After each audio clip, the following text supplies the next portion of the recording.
Our next speaker in this group is Jonathan Quick. He's the Chief Executive Officer of Management Science for Health.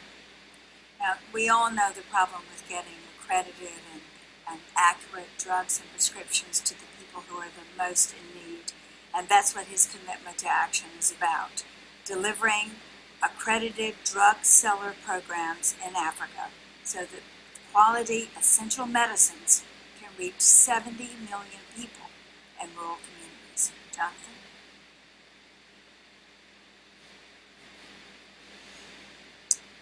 Thank you, Pat Mitchell.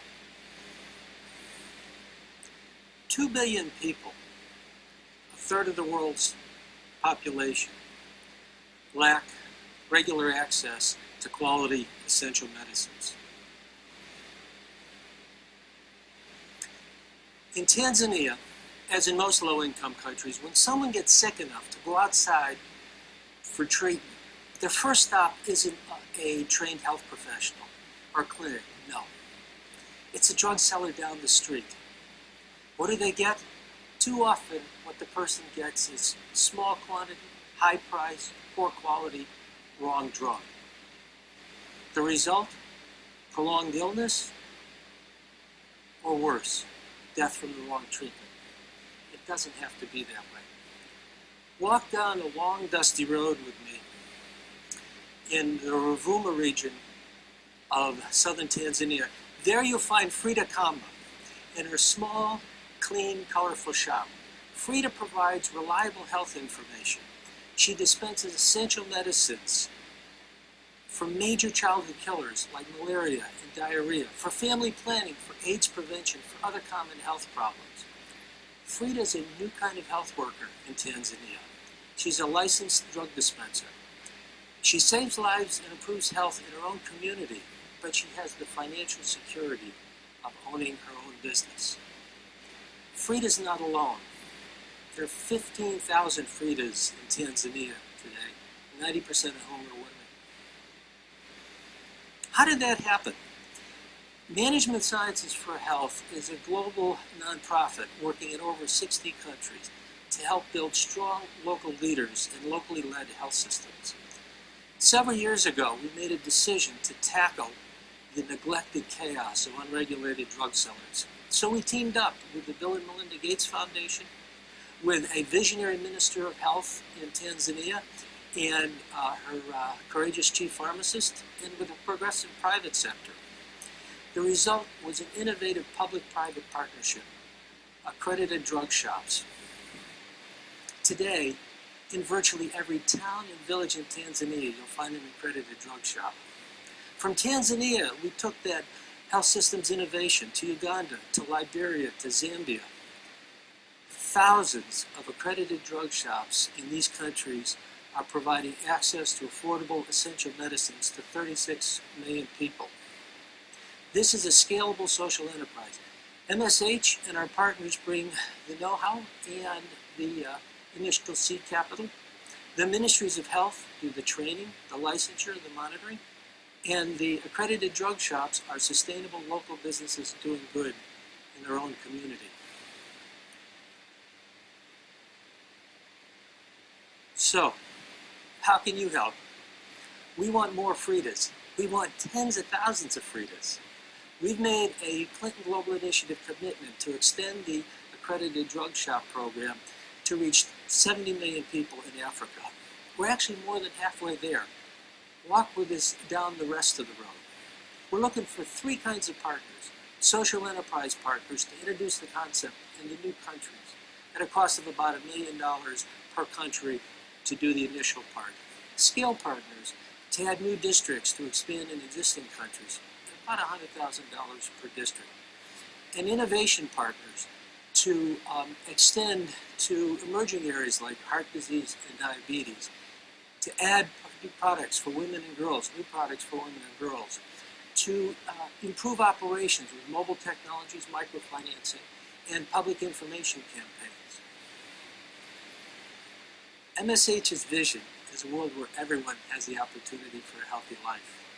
As part of that vision, our dream is to see accredited drug shops throughout Africa and beyond. We hope you'll join us in making access to affordable, quality, essential medicines available to millions. Thank you. Jonathan, you make it all sound so simple. It's congratulations, but I'm sure you've been through a lot of challenges.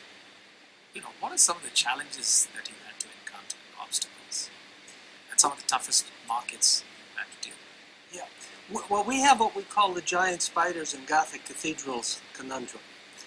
Science writer Stephen Jay Gould, and it's important for scale, says that if you take the design of a spider and blow it up to an RV-eating spider, it'll collapse of its own weight. If you take a parish church and blow it up to the size of a Gothic cathedral, it'll collapse of its own weight. But that's what we're doing. We have these pilots that are designed in a certain way, and then you try to scale it. So what we had, when we scaled the program in Tanzania, early on it was a typical pilot, very intense, lots of training and all that. We realized that we needed to thin the training, that we could do it faster, that we could do it more economically. The other thing is that was initially, we paid all the training.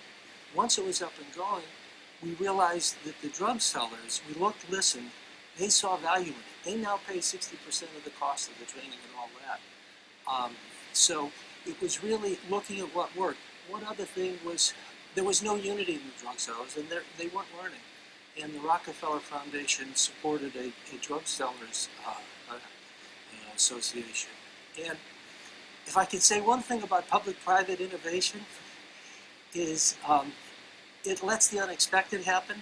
So one of our programs is Liberia. 10 years ago, when this was designed in Tanzania, nobody managed Ebola. 6 months ago, the drug shops didn't imagine a role. And I was talking to Arthur Laturo, our team was, who's the head of the group in Liberia. There's 600 shops in Liberia. They're still open.